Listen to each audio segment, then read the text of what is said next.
Hello and happy Friday.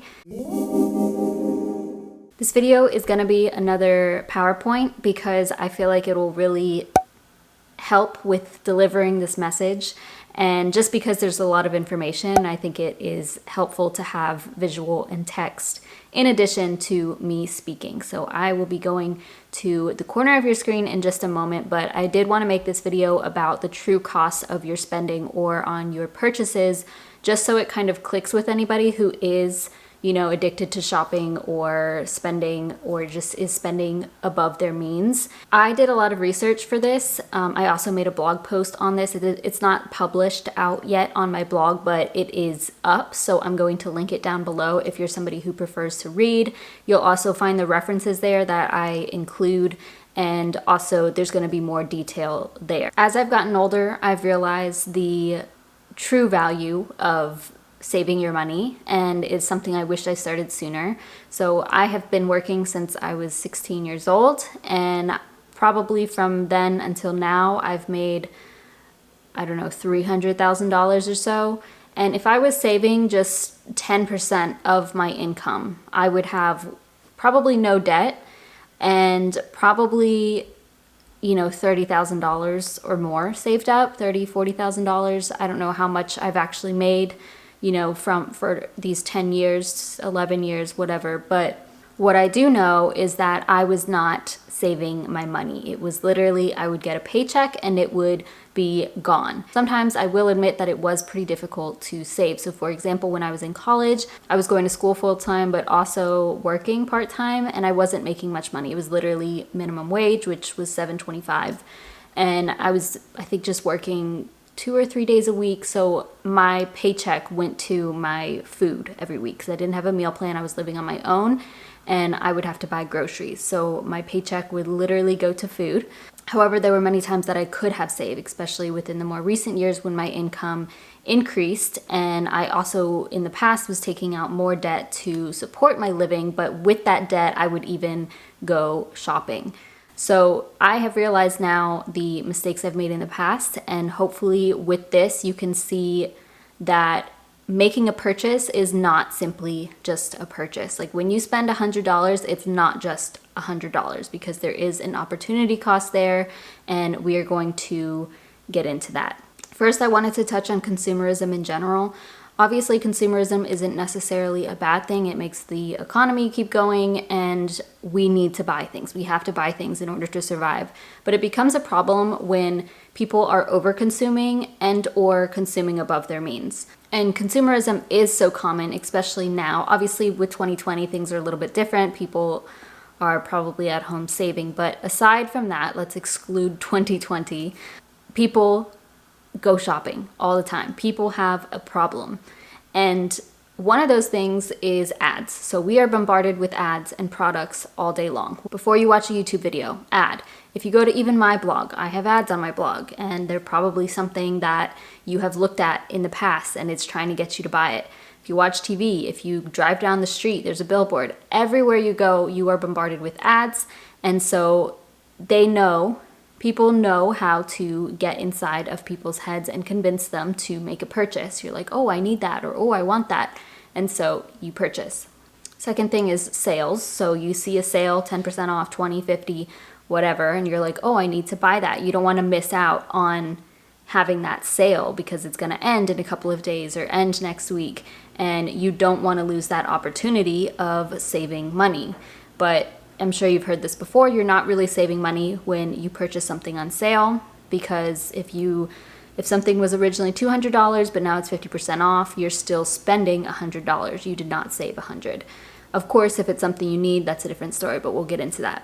Addiction. A lot of people are addicted to shopping because it triggers dopamine in your brain. When you make a purchase, you get really excited, and that initial excitement wears off pretty quickly, especially when you're purchasing something. So you buy a clothing article and you take it home. Maybe you are really excited to wear it, but then in a few days or in a week, or sometimes even as soon as you get home, that happiness, that excitement will wear off, but then you want to get more of that feeling in your brain, so you keep going shopping. So that is a huge sign of addiction right there. And finally, to fit in, or if you're easily influenced. So there's influencers on social media, or even just your family, friends on social media. You see something they have, and then you have the desire to have it as well. It could be something small, it could be something big, like a car or a house.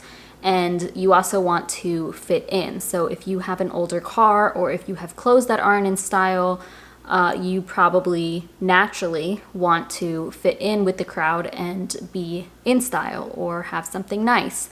This kind of also relates to lifestyle inflation or spending inflation, whatever you want to call it, when your income increases or when you feel you deserve to have something in your life because of where you are at a certain point, then you tend to purchase more products. This is why a millionaire can still be living paycheck to paycheck. I think everybody knows that. I wanted to run real quickly through a couple of statistics on debt because I think this is interesting to consider here. So student loan debt, we have over 1.5 trillion total in America. So that's over 30,000 per person who does have student loan debt. Obviously that varies among individuals, but that's the average. And the average monthly payment is $393. For credit card debt, 43% of Americans carry over credit card debt from month to month. So that means they have revolving credit card debt, therefore they are paying interest. And the average credit card balance is over $6,000 per person. For auto loans, that makes up 9.5% of American consumerism debt, and the average car payment is $550 for a new car, which is insane. And typically, I think recently the length of time that people have a loan has increased. I believe the average is like 69 months. And that is for new cars. Obviously, it's going to vary if you have a used car or are leasing a car. Obviously, I didn't include mortgage. I didn't include personal loans, medical bills, things like that. But those are other things to consider. So if you add all of this up, people have a minimum payment across all of their debts that is significant.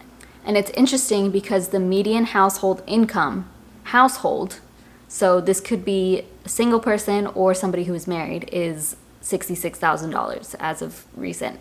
And so if you consider what they make after taxes, then their minimum payments are taking up their paycheck, like all of it.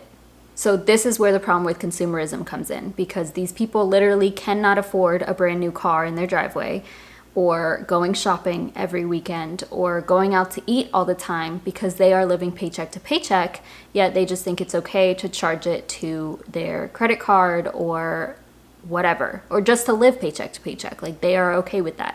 So I am hoping with these next few things, the true cost of your purchases, that I can convince at least somebody to think about the purchase they're about to make before they actually make it. And these are things that do work for me. I do now consider these things. I am on a no spend year, which I will update about in, a couple of months, halfway through. But going forward, these are things that I consider. When you are making a purchase, you are also using your time. So you are using hours, days, potentially weeks and years of your life to make a purchase. So if you are somebody who is working, we're going to take a look at an income. So let's say you're making $25 an hour. And after you consider taxes, your commute, getting ready for work, and whatever else may be involved with the job, you're probably making closer to $15 an hour. So that's the first reality check, is you're not making as much as you think you are, considering all those things. So before you make a purchase, even if it's something small, ask yourself if it's worth that amount of your working time. So for example, you're making $15 an hour and you want to buy some shoes for $150. And obviously this is very simple math. If you are to purchase these shoes for $150, is that worth 10 hours of your working time? 10 hours or more of your working time. And you can take this even further. Obviously, if you spend more money, you're going to be using more days of your life or more hours of your life. And people spend unnecessary money every single month. So let's say that you're spending $600 in unnecessary spending every month, or maybe you make a big purchase each month for $600 or more. And if you're making that $15, then you're using a whole work week. you use 40 hours of your life to make those purchases, which if you do that every single month, that's 3 months of work, which is like mind-blowing.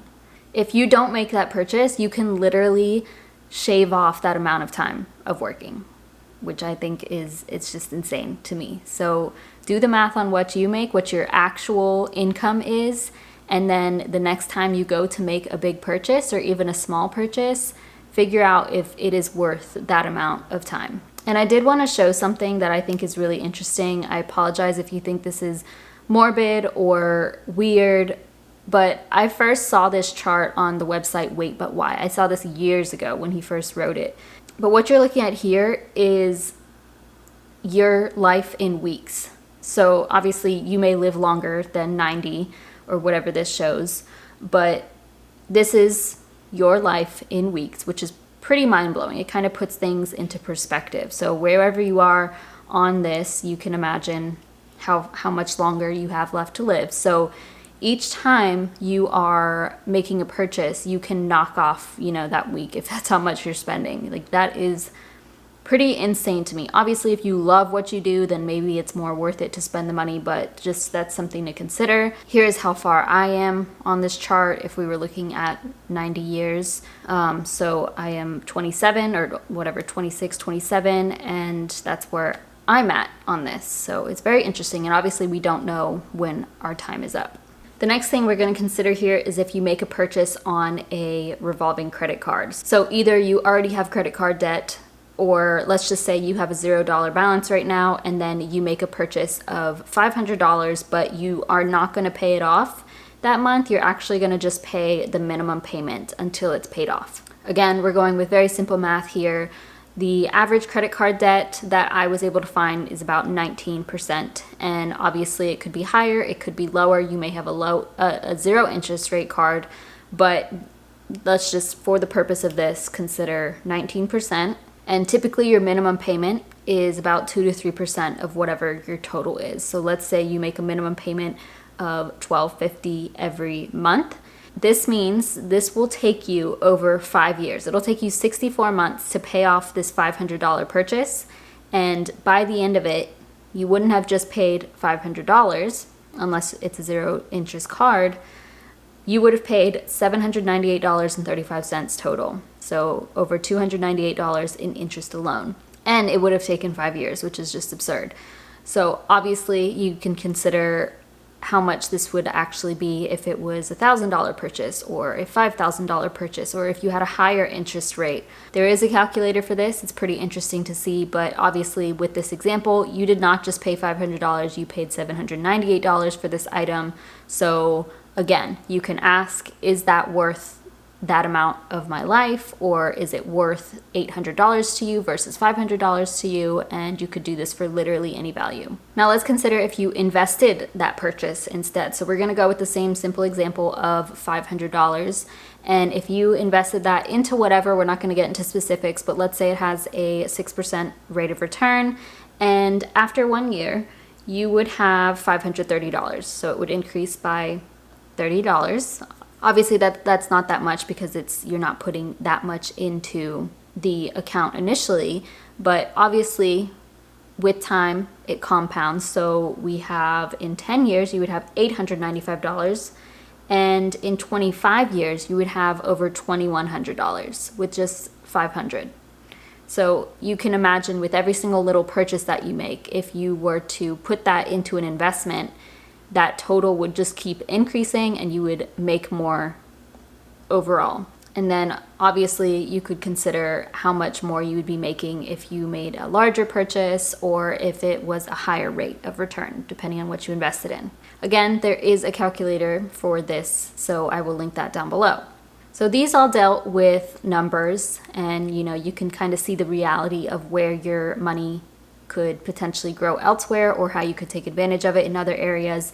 But there's other parts too. Emotionally, we get stressed. The number one cause of stress in America are financial struggles. I mean, that's probably always the case and probably always will be. I mean, you can think of even yourself. If you've ever struggled financially, then you know how stressful that is. I know I have struggled financially or have dealt with issues, as you guys have seen, and I have lost sleep. I have just felt general anxiety and stress, which leads to headaches and feeling tense inside.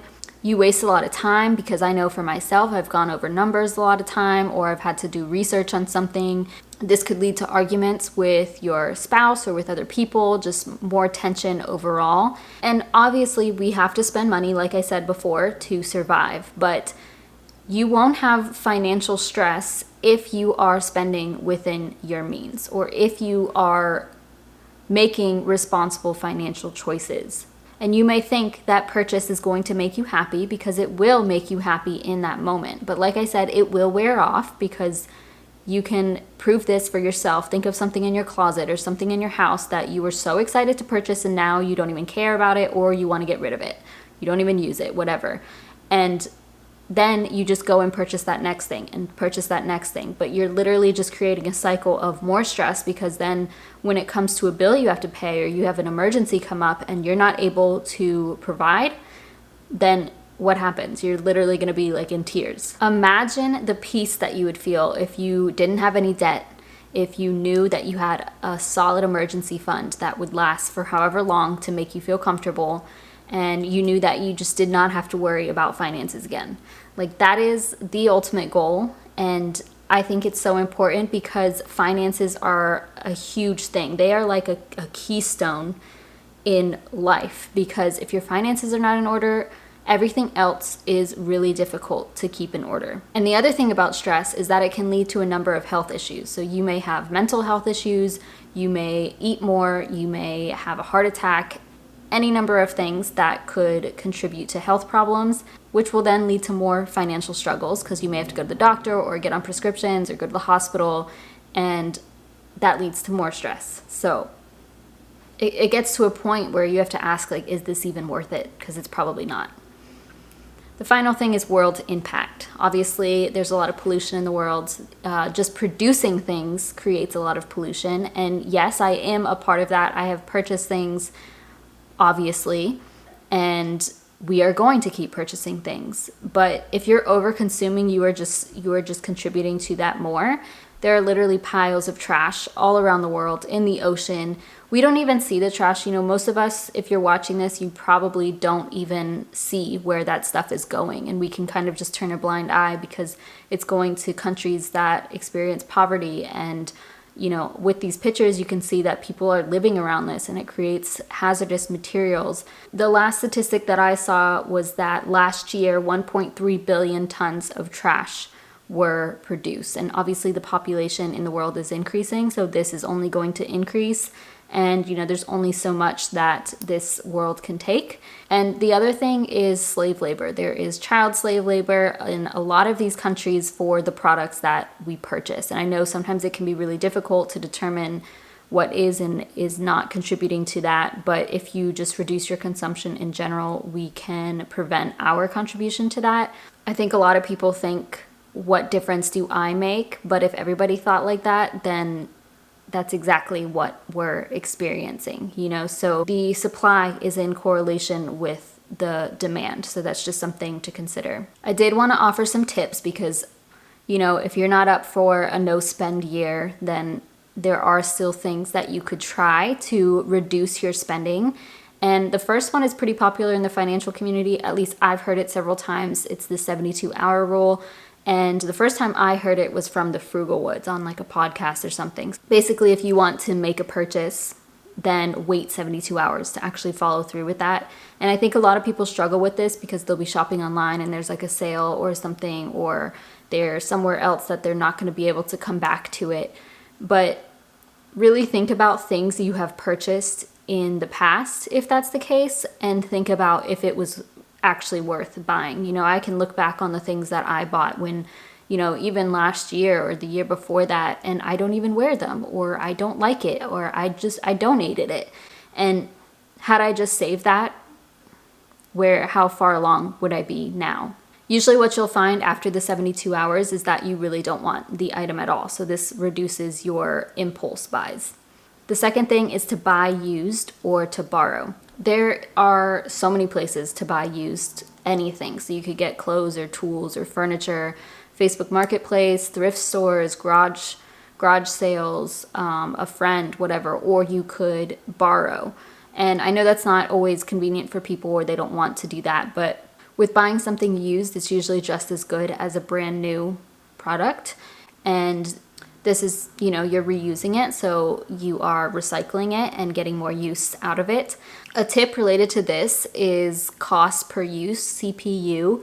So for example, if you're going to go buy a pair of really nice heels or something, or you're buying an outfit for something and it's $1,000, let's say you're buying $1,000 product and you're just gonna wear it once, that cost per use is $1,000. But obviously, if you're going to wear something or use something 10 times or 1,000 times, then you're reducing the cost per use and it makes it more worth it. So for example, I bought this camera for I think like $800, including the lens. And I think that is well worth it because I use this almost every single day. So I can't even tell you how many times I've used it, but as of now, I have used it, and each time that I'm using it, it's like pennies. Hopefully that makes sense. If it doesn't, then I can explain further. But think about how many times you're going to use something, and if it's only going to be 1 to 2 times, you could probably just borrow it. Like if you're going to be making something in the kitchen that you literally are probably going to make once in a lifetime, just borrow it from somebody. My next tip is to feel like you have enough. Just look around and you can see you have enough things. And I find this so powerful, and this is the whole idea behind minimalism and why I do really like minimalism. I don't consider myself a minimalist, somewhat, but I definitely wouldn't do, own just 10 things or own just 20 things. That's not necessary. The idea is to declutter and get rid of things that don't actually make you happy or don't add value to your life. So, for example, I purchased books, not this year because I'm doing a no spend year. One, I always buy used books. I rarely, if ever, buy a brand new book, but I always buy used books, and I prefer to have physical books because I like to collect them and they make me happy. So one day I will probably have hundreds and hundreds of books, which is not the definition of minimalism, but I love to have those things. It's just like I have a couch because I want somewhere to sit. I have a beautiful living room table because it does make me happy. It's serving a purpose and it's beautiful and I love it. But I also am able to recognize that my closet has enough clothes in it. I don't need more clothes. Maybe, one day I'll upgrade my wardrobe and get more sustainable things and nicer things, whatever. But I don't need 10 million t-shirts right now. Buying a knickknack or 10 million do you need 15 towels and 10 blanket throws in your house? No, it's not necessary. Have just what you need and you'll realize that it is actually enough, and feel abundance with that. That's why this whole no spend year is pretty easy for me. I'm able to see I have enough and I don't need more. My final little tip is to fix things. So instead of replacing an item that is broken, try and fix it, because usually you can and it'll still work for at least some time. And if you absolutely cannot fix it, determine if it is even necessary, or if you could borrow it, or if you could wait. You could save up for it instead and then wait for a deal, purchase it while it's on sale because you saved up for it. There you go. So to conclude, obviously there are many things that are worth purchasing. Like if you really want those shoes, buy the shoes. If you really want to get an expensive meal, go for it. I love plants. I love books. I like certain things, so I will buy them. The point of this video is just to show that people don't consider the impact on their life. They're just thinking from right now without considering their future. And it adds up. If you're making a $5 purchase here, 15 here, 100 over there, after years and years of a negative habit like that, you're going to be struggling with financially even in a decade or 2 decades. And I know for me, I definitely don't want that, and I'm sure you probably don't want that, but you're doing it unintentionally. You're just impulsively buying. So you may want to buy things, but I think being more intentional about what you purchase is key here. So if you really want to make a purchase, save up for it and prepare for that and then purchase it. It's way more valuable, in my opinion, from my experience, if you actually save up for things and then buy it. And then with that, you are developing discipline because you're preventing yourself from getting instant gratification. And overall, that will lead to more happiness. One, because your wallet will be in better shape, but also because you are developing the mental capacity to even do that. So yeah, hopefully that's shed some insight onto your purchases. Like I said, there is a blog post associated with this, so that will be in the description box along with the references and the links for everything that I discussed. Thank you so much for watching. Comment down below any future video ideas. Don't forget to give this video a thumbs up, subscribe if you haven't already, and I will see you in my next video.